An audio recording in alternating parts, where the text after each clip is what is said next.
The New York Islanders were the last real dynasty in the NHL. They won 4 consecutive Stanley Cups and are the only franchise ever to win 19 consecutive playoff series. So today we'll be taking a look at the rise and the fall of the New York Islanders dynasty. In the 1973 season, the Islanders were horrible. They finished dead last in the league and were 18 points behind the second last Golden Seals. They had a record of 12-60-6 and a goal differential of negative 177. Their top scorer was Billy Harris, who only scored 28 goals and 50 total points in 78 games. Their only sign of hope at the time was Billy Smith, who posted a save percentage of .878 and a goals against average of 4.16. Luckily that season, they got the first overall pick and drafted Denis Potvin, who ended up being a very important piece to the dynasty.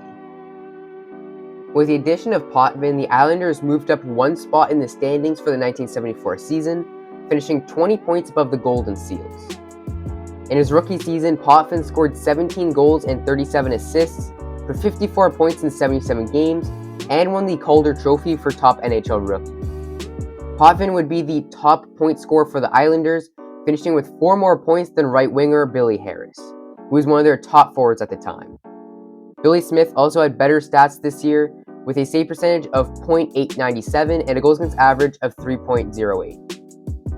In the 1975 season, the Islanders saw a huge jump in the standings, finishing the season 8th in the NHL. They didn't make any notable additions to the team, but Denis Potvin was now in his sophomore season, and he was just below a point per game with 76 points in 79 games and was plus 27. Billy Smith improved his stats once again, with a save percentage of .905 and a goals against average of 2.78. The Islanders made it all the way to the conference finals that year, but lost to the Flyers in 7 games, who ended up winning the cup. This was really the start of the rise of the dynasty, and things were only going to get better for the Islanders. The 1976 season brought the Islanders one of the most important pieces to the eventual dynasty in Bryan Trottier. Trottier was drafted by the Islanders in the second round of the 1974 NHL draft. Trottier won the Calder Trophy this year and scored 32 goals and 63 assists for 95 points in just 80 games. With the help of Trottier, the Islanders would jump up to 5th overall in the league, which was a 3-spot jump. Denis Potvin was already becoming one of the best defensemen in the league with 98 points in 78 games. Billy Smith only managed to play 25 games, but put up a save percentage of .908 and a goals against average of 2.62. The Islanders would once again lose in the conference finals to the eventual Stanley Cup champs, this time being the Montreal Canadiens. The Islanders were adding many elite young players and were ready to win some Stanley Cups. For the 1977 season, the Islanders would stay relatively the same with no big additions or losses to the lineup. Potvin would be exactly a point per game with 80 points in 80 games, and would once again lead the team in points. Bryan Trottier would have a bit of an off year with 72 points in 76 games, and the Islanders finished 4th in the league. Billy Smith would once again see an improvement with a save percentage of .916 and a goals against average of 2.50. The Islanders would once again fall short to the eventual Stanley Cup champions, Montreal Canadiens. The 1978 season brought the Islanders another huge piece to the dynasty. Mike Bossy joined the team after being drafted 15th overall in the 1977 draft. With the help of Bossy's 91 points that season, the Islanders would finish 3rd in the league. They didn't have much playoff success though, losing to the Maple Leafs in the first round. Bossy won the Calder Trophy that year, and the Islanders now had 3 former Calder Trophy winners on the squad, and they had a really bright future. In the 1979 season, Denis Potvin was finally dethroned as a team leader in points, as he fell to 3rd behind Mike Bossy and Bryan Trottier.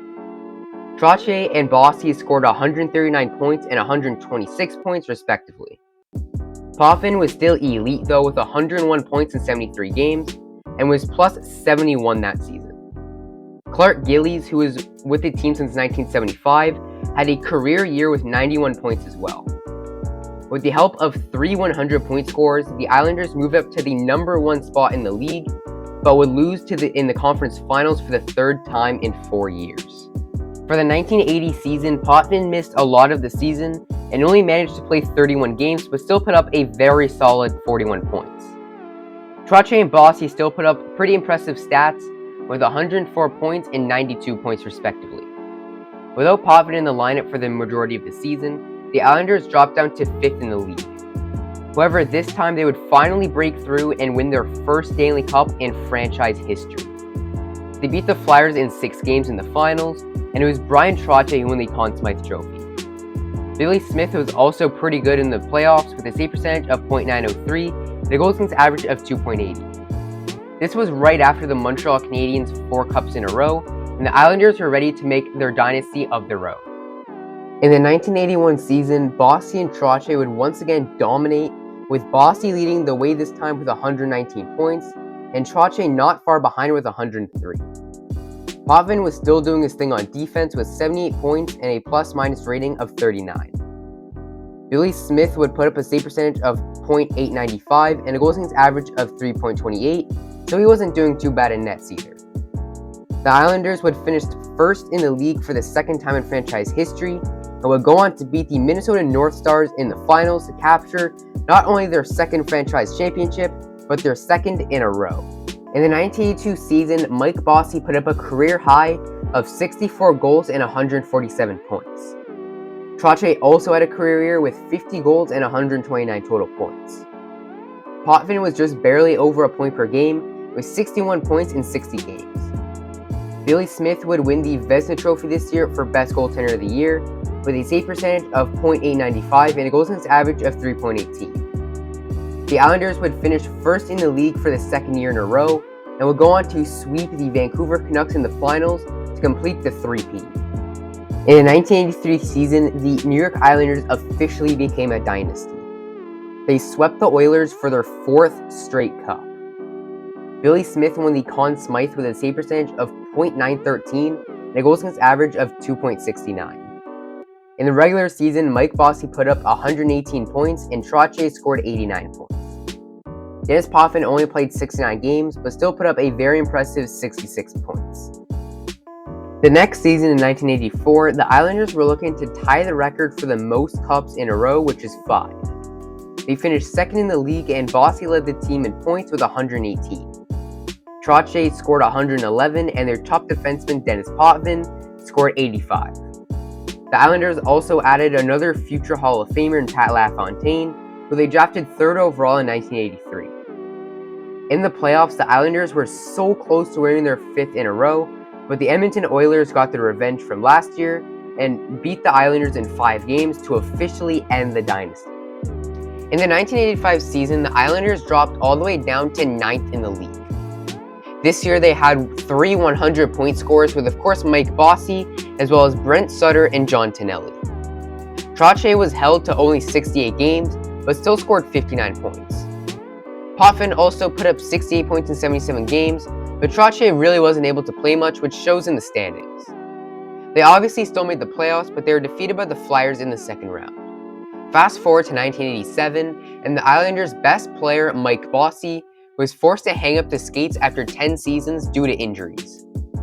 In his retirement year, Bossy scored 75 points in 63 games, but his injuries were just too much for him to continue playing. This year, the Islanders lost in the second round of the playoffs. The very next year, 1988, Denis Potvin retired from the NHL. Now the only real stars on the team left were Bryan Trottier and Billy Smith. However, in 1989, their star goaltender Billy Smith retired after 18 NHL seasons. In Smith's last year, the Islanders would miss the playoffs for the first time since 1974 and finished second last in the league. In 1990, they made the playoffs again but had 0 success and lost in the first round. And finally, in 1991, the last big piece of the dynasty would leave the team as Bryan Trottier would leave to go to the Pittsburgh Penguins. Fast forward to the 1993 season, Pierre Turgeon, who joined the team the year before 1992, entered his prime with 132 points in 83 games. With his help, the Islanders would make the conference finals but lose to the eventual Cup champs Montreal Canadiens. After that, they won't even win a playoff series until 2016, which is crazy.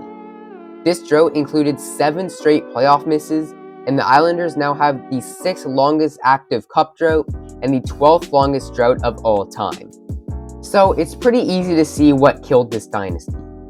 All of their best players retired or left the team shortly after their 4 in a row.